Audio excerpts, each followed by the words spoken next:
Hey guys, welcome back to the Jacksepticeye fan podcast. We only talk about Jacksepticeye. That is our entire purpose here. This week, not much activity.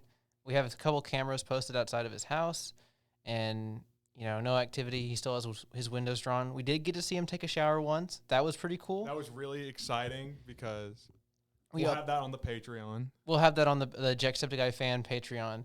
All the money, all the proceeds will go to buying him a very fishy package and sending it to him. This is literally just dream stands. It's essentially dream stand, the dream stand religion, essentially. I know I said I'd stop crying about dream stands, but he's so dumb. Yeah. I know Dream listens to our podcast. I'm sorry, Dream. You're just so dumb. He is an avid listener. He is our top donor. Our donor to our Jacksepticeye fan Patreon. Yeah, you know how like corporations like donate to like Republicans and Democrats? that's like what if what would it be like if like YouTubers like did that? They donated to politicians. Yeah, like imagine if like Markiplier announced that he like donated like $100,000 to like Trump. that I feel like that would affect his fan base just a little. Just a little. I remember when I was way younger, I watched Markiplier. Are you just trying to say that people who watch Markiplier now like can't be older than? No, I'm just saying. I used to watch. I watched Markiplier probably when I was a bit younger than I should have been. I watched him. I still watch him every once in a while, like his recent like horror series. No, I think Markiplier still makes very good content, but I just because I look for the funny men, and he's not that funny to me anymore. No offense to Markiplier again. It's fine. I know. Trust me. I know Markiplier is a very avid. Okay, I gotta stop making that joke. Here's the thing. You can share your opinions on Markiplier. He'll do fine no matter what you'll say. I love Markiplier. Markiplier is awesome. I'm not hating on Markiplier at all. I watched his Heist with Markiplier thing. I thought it was very cool. I like Markiplier, but I just don't really watch him anymore. It is a tragedy. Yeah. After the crash, we kind of dropped off, but yeah, like ever since that crash that you and Markiplier were in, you just stopped watching his content. Yeah. Well, Joey, you came to me today with extreme excitement and glee in your eyes. Mm-hmm. You were just super hyped. You walked in. You're smiling ear to ear to tell me this hypothetical. Yes. That you have. What is this hypothetical that you have? This is probably one of my favorite hypotheticals I've come up with. You know me. I make lots of awesome hypotheticals, but this one is a kind of a story, I guess you could say. All right. So Chapter 1. So say you're like, oh, I'm so lonely, man. Oh, I can't do this anymore. I'm pretty sure you have a girlfriend, but I do. In this universe, she's dead. That's very dark, but continue. Or she just does not exist in this universe. Darker, but okay. Okay, so you're like, oh my God, I'm getting on Tinder, dude. So you're on Tinder and you're like, oh my God. And then you find this beautiful woman who's like the one. She's so beautiful, and you're like just imagine like the most ideal looking woman to you. Mm-hmm. And then and then you're like, oh my God. So you swipe right and you like start to like, get to know each other. And it's like, oh my God, she has all the same interests as me. She's perfect, right? She's perfect. Oh my God. So you guys start to meet. You like meet up IRL. And it's like, oh my God, you guys just click perfectly. This is insane. It's like, oh my God, this is amazing. And then a couple of weeks later, it's like, you guys are like hanging out at home, and it's like, hey, you want to, take this upstairs? And you're like, yeah. So you guys go upstairs, and you like light the candles and stuff. Turn on the romantic vinyl record. Yeah, exactly. And then she's like, hang on, let me get comfortable. And then suddenly, she starts morphing into this giant skin-like blob, just this horrible blob screaming,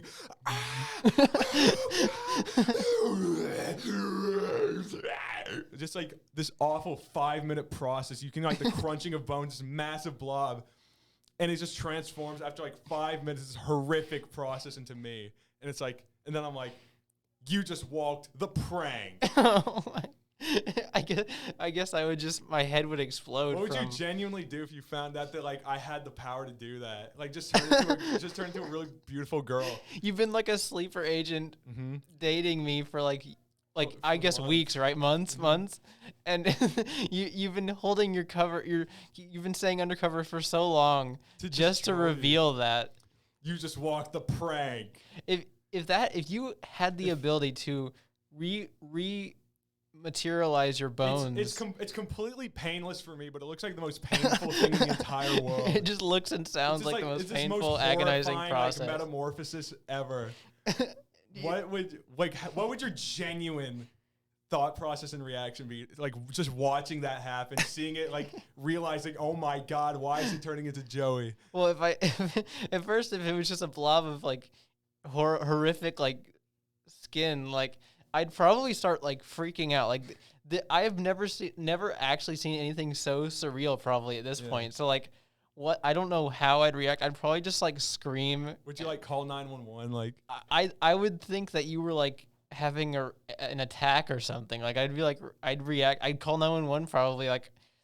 would you think there was like some sort of like horrible like disease? Like, Honestly, if my brain would not be able to comprehend this as like a supernatural event, so I'd be like, oh no, this wonderful girl that I've met, like she's having an allergic reaction or something. She's having an allergic reaction, turning into the blob. The blob, and then probably by the time you actually, construct it into yourself, I would no longer be able to, like live. I would not be able to live anymore. Would you like cut me off from everything? if I did that, would you like just? I wouldn't have the capability to like cut you off because I would have to be put into, and this is not to like make fun of people who actually do need to go to like a mental health institution, but I would actually need to go to like a room. I think that makes sense because you would be like traumatized. I would be traumatized like, beyond belief. Like again, I'm not dissing people or making light of people who do need to go to a mental facility. It makes sense. No,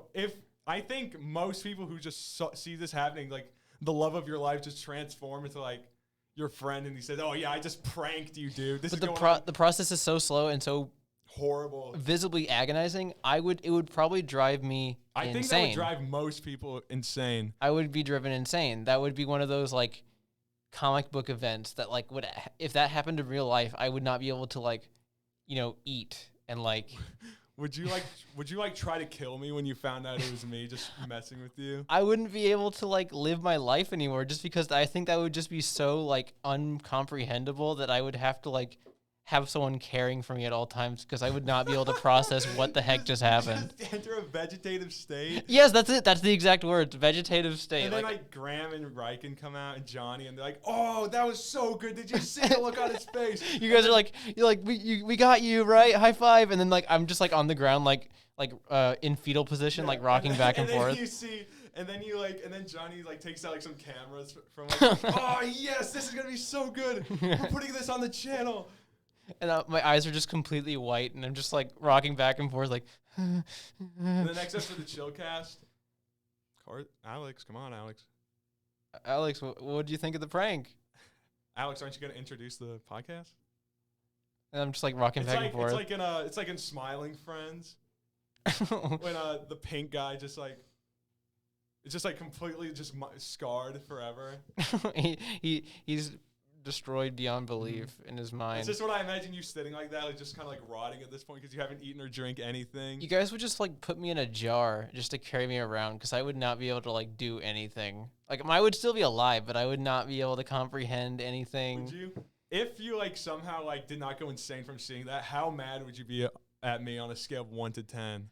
That would be the utmost form of gaslighting I had ever experienced at that point, probably. That's probably the utmost form of gaslighting anyone has ever I would experienced. be so, like, distraught. I would be so upset because that if essentially, according to your hypothetical, this is like, every box is checked, right? For like my so it's like quote the unquote perfect woman, like the perfect partner.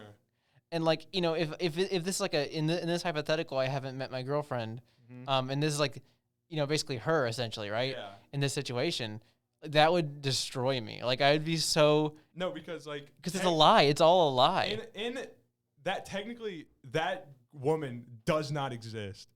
Like she has no birth record. she never existed. You created a separate identity with like your own. You have Martian powers essentially in this hypothetical, right? Like completely separate DNA and everything. That I would not be able to like if I was not driven insane, which I would have been, I would be so upset at you because that is like the utmost breach of someone's trust ever. That has to be like the most evil thing you can do. That's like not like genocide. Or not like direct violence. Yeah. That's like it's not. You're not hurting me. The most evil thing that you can do that's not anything physical. Exactly. Or like you're not harming anyone that I care about. Well, I guess you are technically, right? But that's not, that person doesn't even exist. Yeah, that person. That's one of the best hypotheticals I've ever come up with, because it's just so surreal and horrible. I feel like this is like one of those like horror films that was made like by like an indie movie. That's a good psychological horror thing. I would watch that movie. Dude, oh my God. Because my brand of hypotheticals is just like the most horrible things happening to people. This is the most like alien things happening. You play it off as like, oh dude, what would be so funny if like I destroyed your your mental well-being with like. It'd be so funny. I asked that to my friend earlier, and he said as soon as I saw her like morphing, I'd probably just run away. He's not thinking about long term. Yeah. He's not obviously he doesn't like think about like the psychological. He meant exactly. I think he meant like he was just like panic instantly and just like run and like I don't know.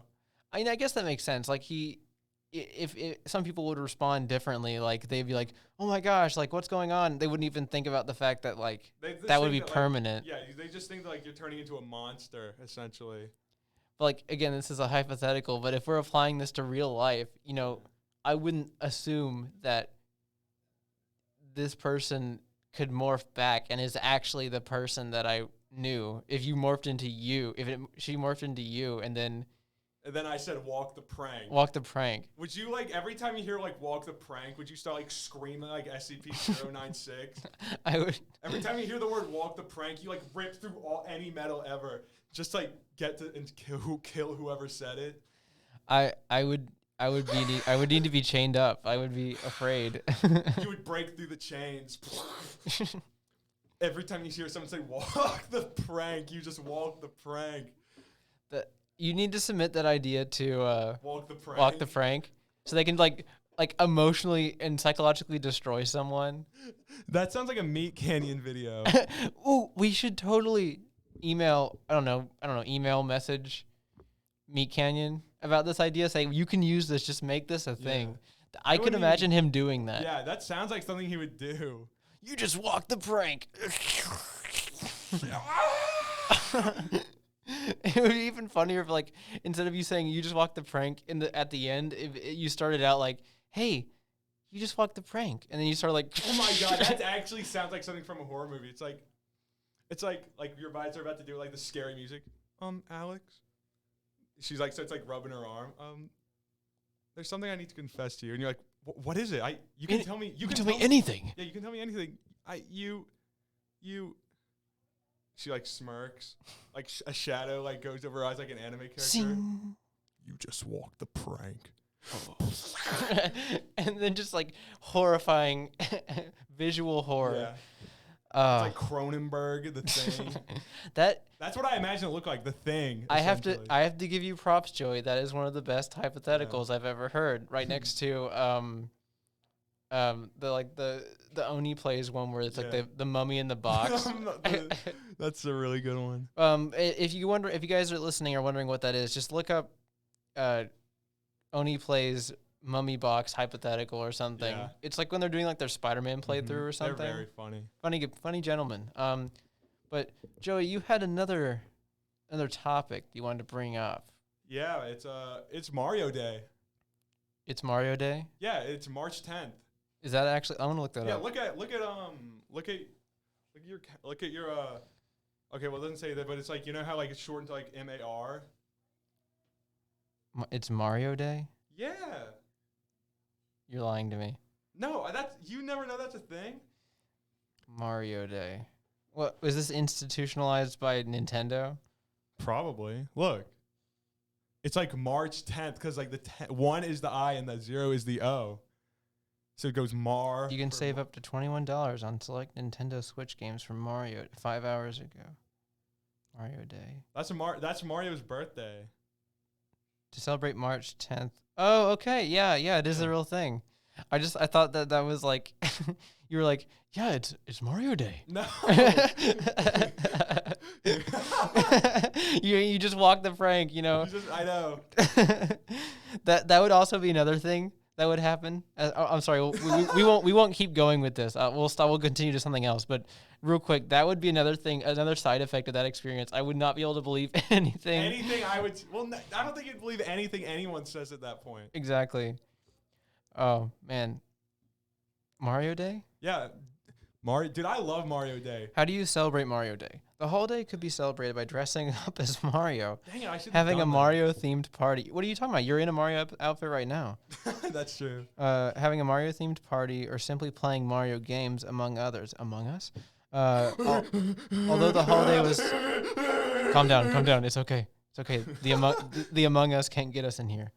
That's really cool. Oh, that's really cool. Although the holiday was not created nor declared by Nintendo, the day was unofficially celebrated by most Mario fans. And I am an avid Mario fan. Joe Biden went on stage today and he's like, "Today, my friends, it's Mario Day. So be sure to play your Nintendo games." Nintendo? I'm not kidding. He did that.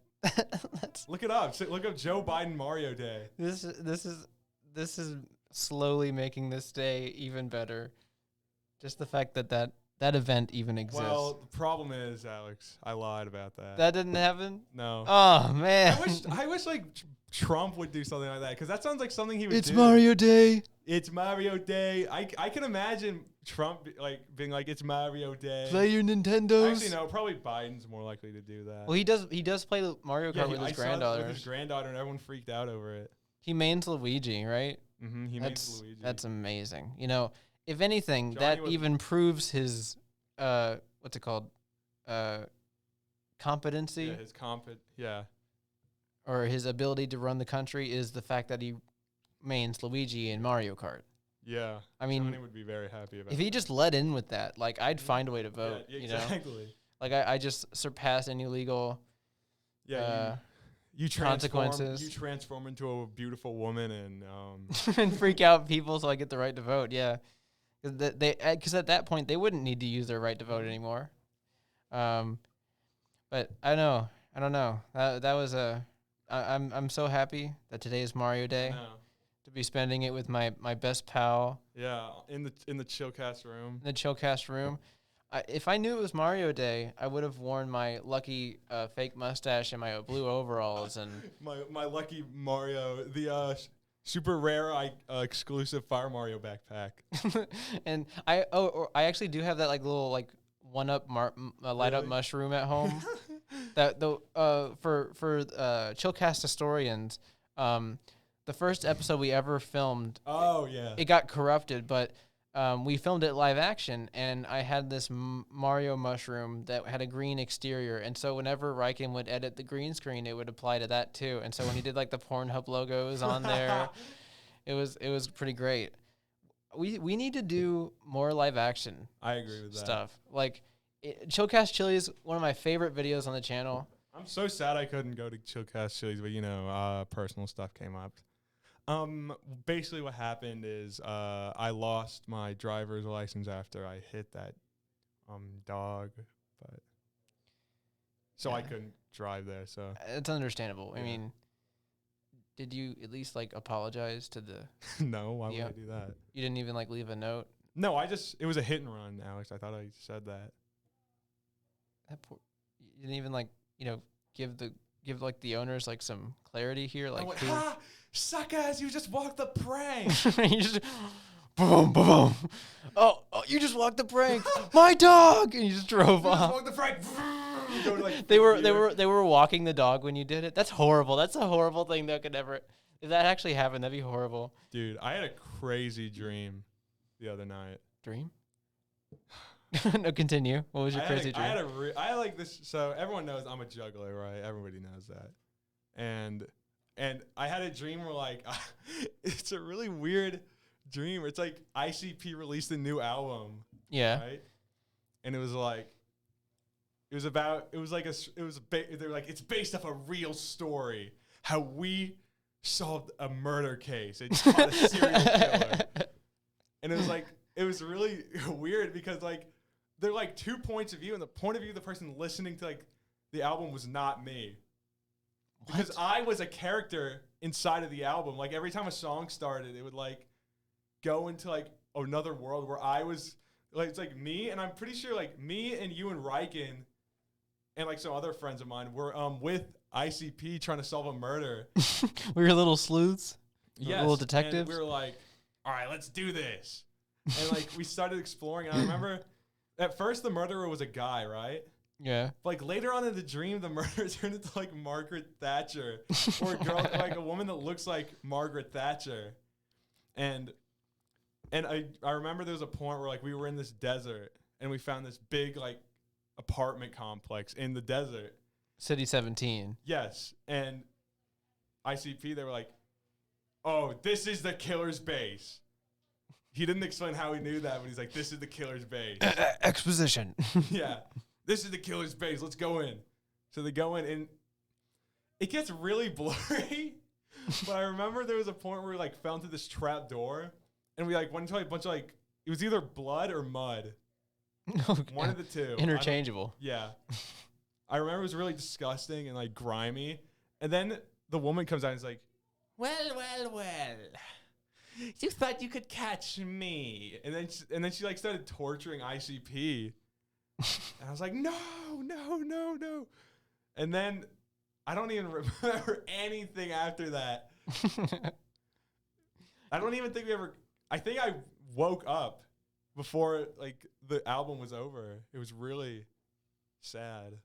That's one of those dreams that like I wish we could have like DVR'd or recorded, because like you said, most dreams that you have, unless they're really significant, they're just gone. Like you never, unless like you have them again and you didn't know. Yeah. And you're fortunate to remember them all the way, which is really interesting to me because a lot of people have different theories on dreams. Yeah. On whether or not like they're messages from the unconscious, or like, you know, there's deeper meanings to them, or if they're just your mind playing out fantasies, stuff like that. So in one theory, that's like your fantasy is to like be a detective alongside ICP. Yeah. I mean, that doesn't make any sense, but that's the highest point of your existence, is being a detective. That's my dream, being a detective with ICP. Taking down Margaret Thatcher alongside ICP. ICP. I don't even remember, because all I remember was like, so ICP always has like an intro thing at the beginning of all their like albums, right? Where it's like, behold the great riddle box, something like that. But it was like, but the album started with like, this is the story of how we caught a real serial killer. Margaret Thatcher. It wasn't, I don't even think it was meant to be Margaret Thatcher. It was just a lady who looked like her. Oh, okay. But I like the idea of Margaret Thatcher being a secret serial killer. So I actually have a lot of really weird dreams. Have you ever had like a really weird dream? I can tell more of my psychotic dreams. I had one. This is, you know this one. You already know about this one. Yeah, but I don't know if I've talked about it in the podcast. You have not. I don't think you Okay, so it took place in this delightful podcast room we are using right now.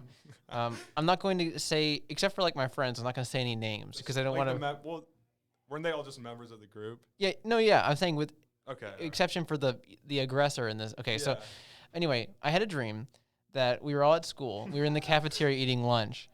And then one of our teachers, like, got our attention and was like, "Hey, I need you guys to come by, the podcast room, real quick."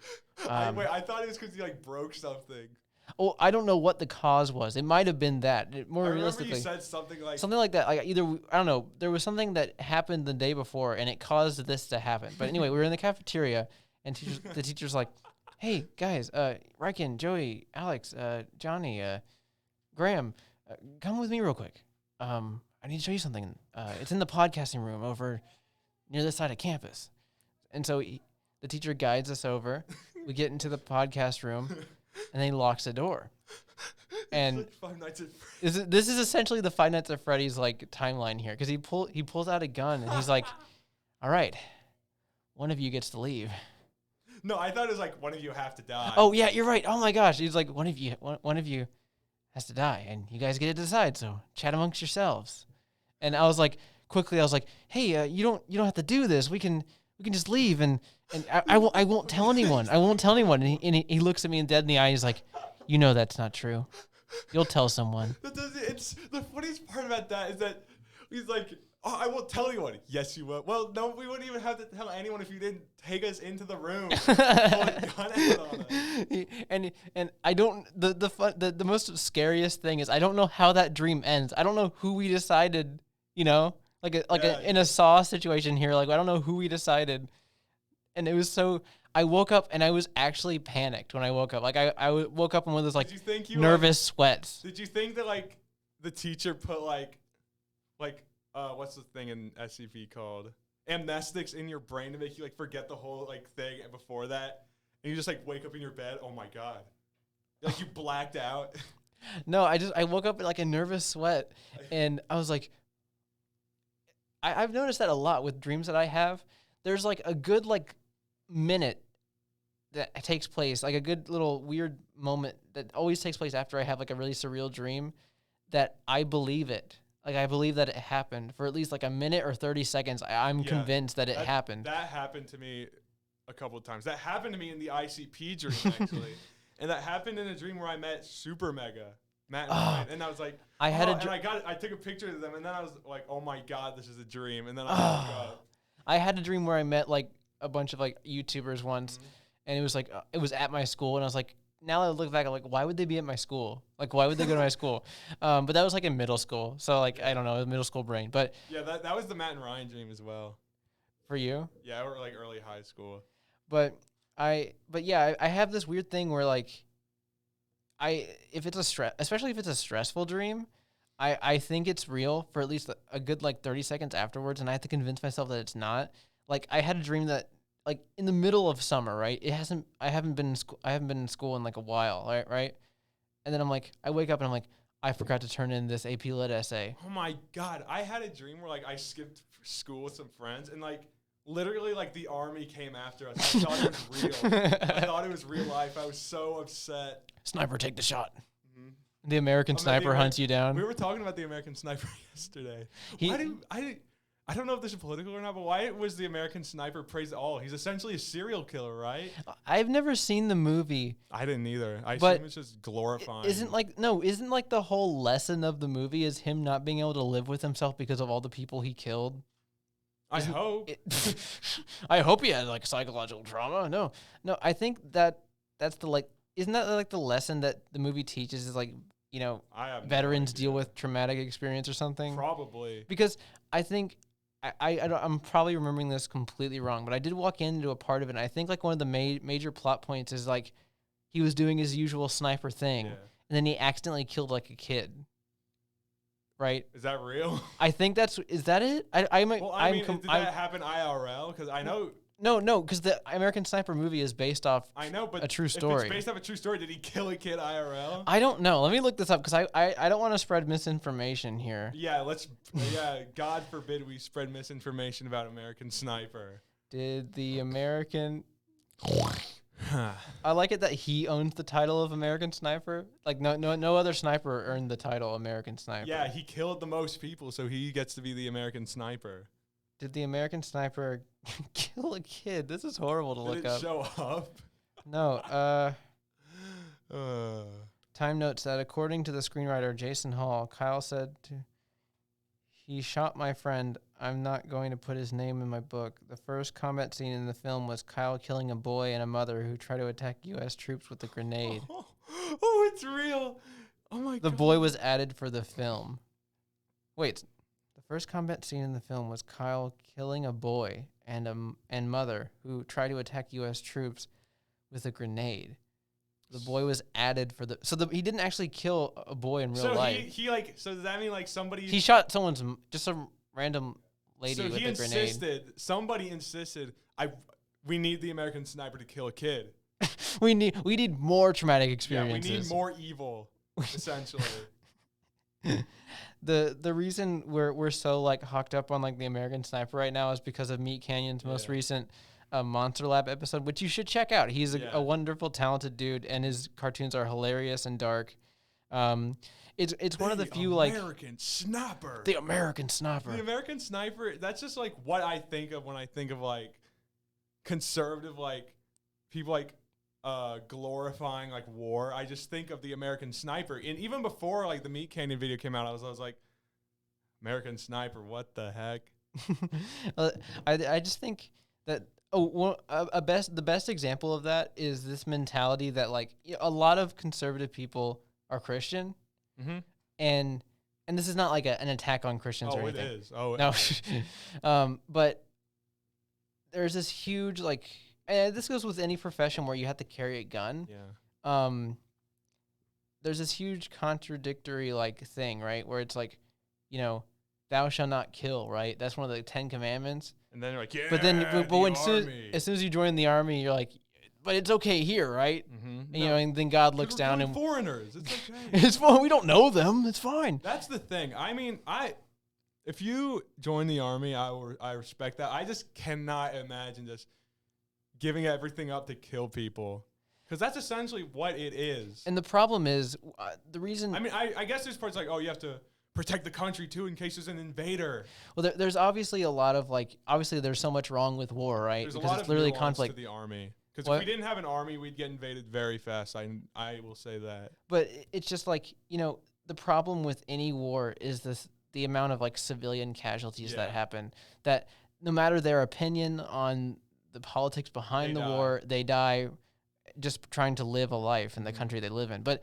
what was I saying? No, it's like, a lot of conservatives are Christian, and then they follow the 10 Commandments. Like, and one of the 10 Commandments is like 10 Commandments is thou shalt not kill. But then, you cut over to the army, the Iraq, wherever they are in the Middle East. I don't know anymore. And then they, and they're like, oh, but it's okay to kill someone, if it's for like your government, right? It's like one of the best posters I ever saw was it's a picture of Jesus, and he's holding an AK-47, and it says, "Thou shalt not kill unless it's for the government," which is essentially the mentality that I guess you have to have, right? Yeah, and I get that it's like, oh yeah, we're only killing terrorists, and yeah, terrorists. I don't feel a lot of remorse for people who bomb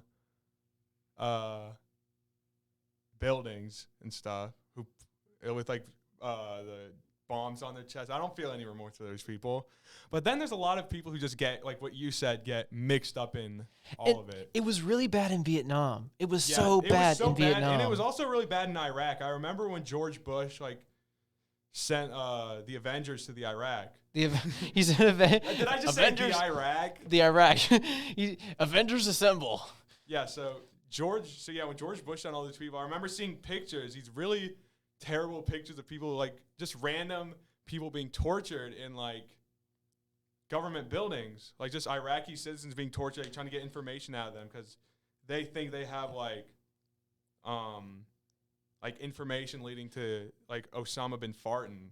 The worst thing is during Vietnam there were civilians Vietnam and Iraq were very, very bad. Yeah, but there were civilians who were like quote unquote like working for the government, and like so where like they like that quote, was a lot quote of unquote like infiltrate like like a what's it called, like not a squadron but like a camp where like no, that's a like a where like the U.S. Army is stationed or whatever. I guess like a camp, right? Yeah. So they like run in and like and like do like a suicide bomb or something, right? Yes, that happened, but that does not mean that you go up, you with your little army buddies run over to like a random village, a very poor village, you just kill everyone, destroy their food resources and their cattle, and then pillage and kill and rape people for no reason. Because that's just a whole nother thing, like assuming that every single person in this foreign country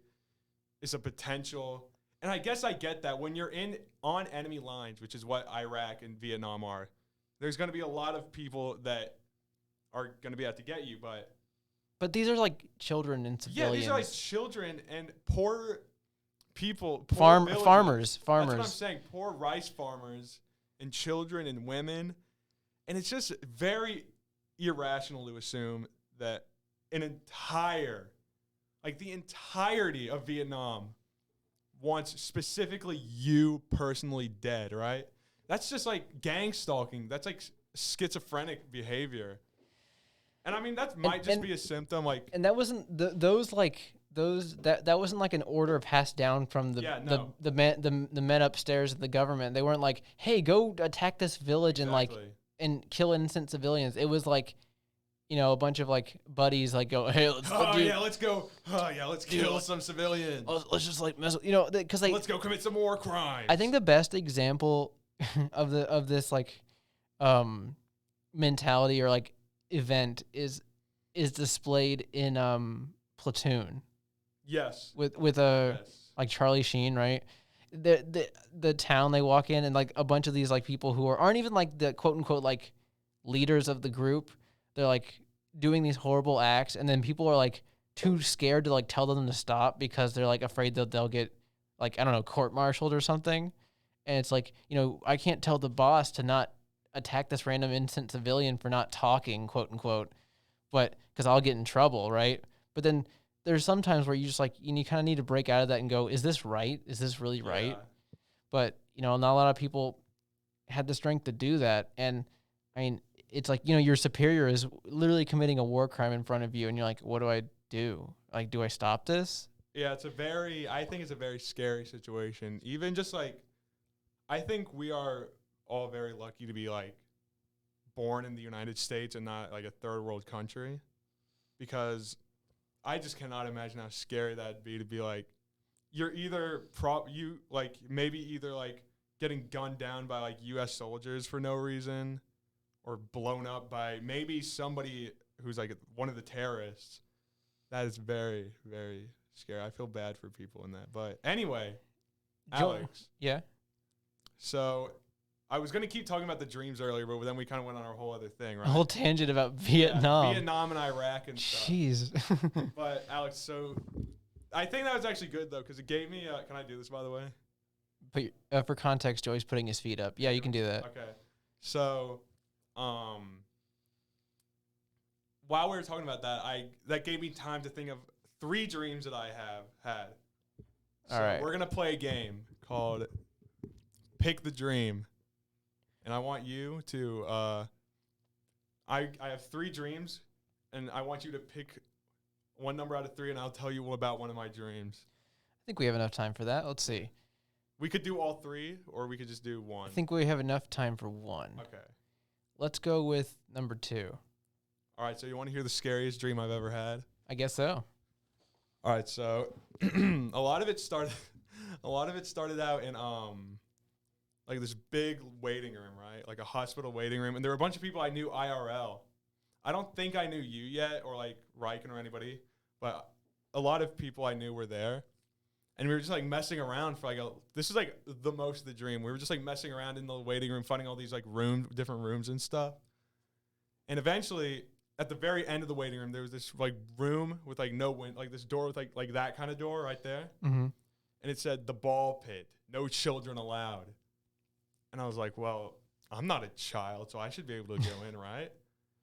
And I entered the door. Well, you know how in dreams it just like looks like squiggles, but you know what it says anyway. Mm-hmm. That's what it was kind of like. But it's like, oh, I'm not a child. So I went in the room. It was like pitch black, and there's like, I think there was like a bunch of typewriters in the room. All right. And it was like this, and there was like this big spotlight on the top floor, and there was like this single like organ chord, like just the whole time. And I walked in the room, and let me get a picture of something. So if anybody is familiar with the Disney MMO Toontown Online. Oh, yeah, I think I've heard of it, yeah. It was closed in 2013. I cried. I remember I cried when it closed. I was so sad when it closed, but so I was in the room and I was like looking around. I was like, what the heck? And I see this like guy coming towards me, right? And if he looked like the Big Cheese from Toontown Online, but instead of like green skin, he had pitch black skin. It was like a pitch black void skin. He looks like this.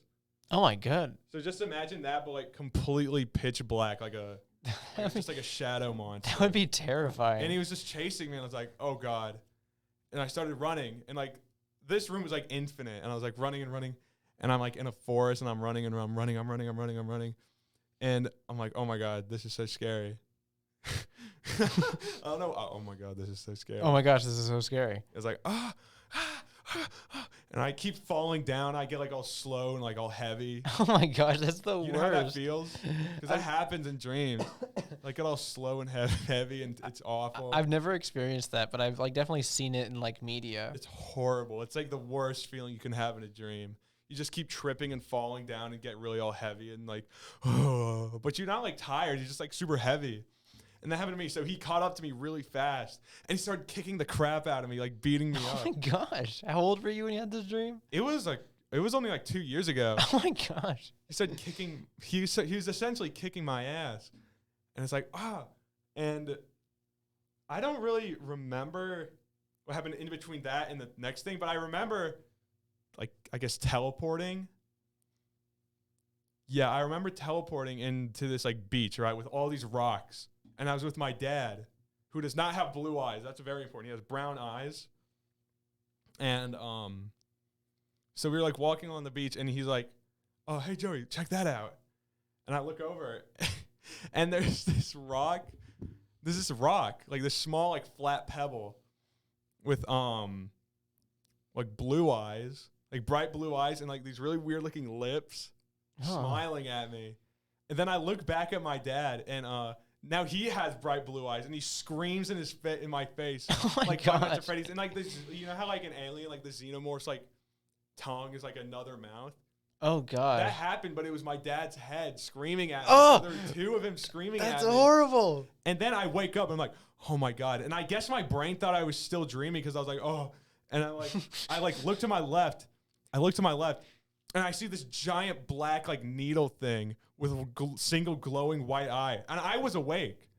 Oh, what's that called? That's a certain like that's when you're having Sleep paralysis. sleep paralysis. It was super scary because I could like move and stuff, like because I was able to. Well, I don't know how it was sleep paralysis. I don't think that was. No, it wasn't sleep paralysis. You were just having a hallucination. Yeah, I don't, because I saw this big thing. And I was so scared I almost threw up. I was like, again, that was 2 years ago, so I was not like a youngster. I was so scared I like hid under like the covers of my bed. I was so terrified. That's the thing. And I almost like threw up. I was so scared. I like got up, and I was like, oh my god. I went to the bathroom. I just like stared in the mirror and like splashed water in my face. I was so terrified. It was. That is something about dreams that is so interesting to me, because I've learned from talking with you and from like other people and like other people I've listened to on YouTube and stuff like that, that like stressful like power that energy that stressful like energy and power that dreams have on you, you do not outgrow it. Because at the time, like you think it's real. That's like your most like raw state, I think. That's like that is your new reality. Yeah. But anyway, that's enough of that nightmarish. Actually, do you think we have time for one more dream? Because I just thought, I know I kind of wanted you to choose this one, because it's really, really funny. Yeah, we have time for one more. Yeah, this was during quarantine. Yes, this was during quarantine, and for some reason, it was like the virus was still a thing, but it didn't really matter anymore. So there's this, I don't know how to put it. It's like, yeah, we're letting everyone come back. It doesn't really matter anymore. We're like, okay. So we went back to school, and I was like, we were in school, and it was pretty much all our classes from last year. So, and if you don't know, I'm in the graphic design class for my school. So I make posters and stuff for the school. And I was in that class, and I was just hanging out, and I remember someone got really mad at me. It was like, like that sound specific. I distinctly remember going, so, it was like, oh, geez. So I left, and I didn't leave. And then it was pretty much just like introducing the class. Like, welcome back to graphic design. I remember why he got mad. So he was like, welcome back to graphic design. We'll be making a lot of posters and cool stuff this year if we get a lot of cool clients and stuff. And then I remember saying, well, I'm not gonna say his name because he's an actual person. He's like, hey, this guy is not gonna be getting any poster designs for no reason. I don't know why I did that. And they got mad at you? Yes, they got mad at me. And then eventually, like, so I just spent like most of the time walking through the school, and like, there's this part that is not in the school, but there was like this like kind of like valley that like goes down and up. I kept like going behind, like just messing around, just being like, ha ha ha. And I went to like the gym where there was like this big there's like this big like chalkboard. If you like drew on it, it came to life. And that's where you like stored your like gym clothes. What? I don't know. Those were like, and I remember I messed it up, so I couldn't get my clothes. So I had to like go all the way to like, I don't drive, so it was really weird. I had to like go to like my car, that like my non-existent car, and get clothes from there and go all the way back. But at that point, that class was over, so I was like really, oh my god. And then the weirdest part of the dream happens. Everyone started like freaking out, running around the school. Oh my god, yes, this part is so weird. Cause I may have told you this dream actually, because they're like Steven Universe characters and like Simpsons characters and Family Guy characters that like, came to the school. They're just roaming around the school? Yes, and they like formed teams, and I formed teams with, like teams. I knew you guys at this point, so I like formed teams like you guys and like some other people, and like Calvin and Alan. Yeah. And may they rest in peace. Yeah. Yeah, they actually died in the dream, which caused them to die IRL. But well, actually, no, that's not even a part of the dream. Nobody died. It was like this. We formed into teams, and there's like this like weird like bug thing, like this weird like cricket thing, like jumping around the school, and everyone was really scared of it, including me. But why were we in teams? I don't know. Hey guys, we're gonna become teams. Yeah, so we just formed teams, and I don't think it was ever specified that anything bad would happen if the bug touched us. But we were just really scared of the bug, including me again. So we were like, we have to stay away from the bug, and we have to lure the bugs to other teams. I mean, I guess maybe it was like a game. If the bug touches like your team, you lose.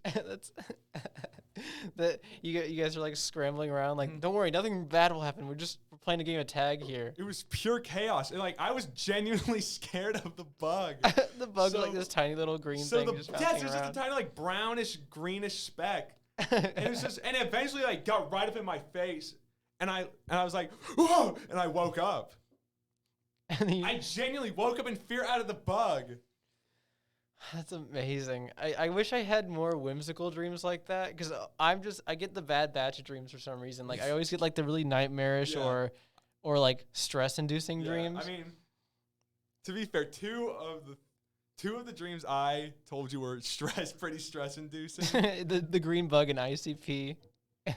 Well, no, the stone, like the xenomorph thing. That would have been pretty terrifying if I watched my father turn into a xenomorph before my eyes.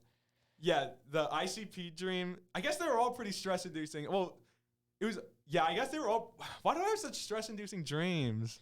I don't know. I think it's something we share, is that instead of like displacing anger or like stress onto other people, it's like some people we know, instead of displacing our anger and stress onto certain people, we internalize it, and then just it happens in our dreams. I don't know if that's healthy or unhealthy, because like in a physical sense it's healthy. Well, like you're not being angry or violent towards anyone, but in like a psychological sense that's damaging, I would think, because that's just you inducing more stress on yourself. Because I wonder like if I went to like a therapist for like these 6 hour sessions just like talking, I wonder if like they'd be able to like find out like what like any of the three dreams I mentioned meant. Like the ICP dream, Honestly though, dream theory is so Does anyone complex. know like does anybody know like is there like a definitive answer to why we have dreams? That's the thing. That's why there's multiple dream theories. There's no way for you to prove why which dream theory is correct. Just like there's no way to prove which like emotional theory is correct because it's all in your head. And it's all psychological thing. Yeah, and all the response, even if you like hooked your brain up to like a scanner or like sensors, it would give you the same readings. Yes, when you see something scary, your brain reacts. That's all you That's learn. probably what would happen in a dream. Like that's all you learn. Like, while you're like dreaming, you dream something scary. You don't learn which part of the process really happens first, and if it happens simultaneous, because all of those neurons firing, it happens so fast that it's like everything looks simultaneous. So you don't know if it happens like step by step or how any of that works, because there's just no way to make physical evidence. You would probably have to from do dreams. some like pretty very unethical things to like find out. Very unethical, impossible ways to measure or comprehend why we have dreams. But anyway, that is the episode for today. I think we had a pretty great episode here. I enjoyed celebrating Mario Day and hunting down Margaret Thatcher as a detective with the ICP group. This is one of our longest episodes. I'm not complaining. I hope you guys get to the end, because it really means a lot when we get feedback. So if you thought this was a great episode, please comment below. Check out our Discord. Check out our Instagram. Check out our merchandise. Subscribe. And have a good day, and don't attack someone for no reason. Bye.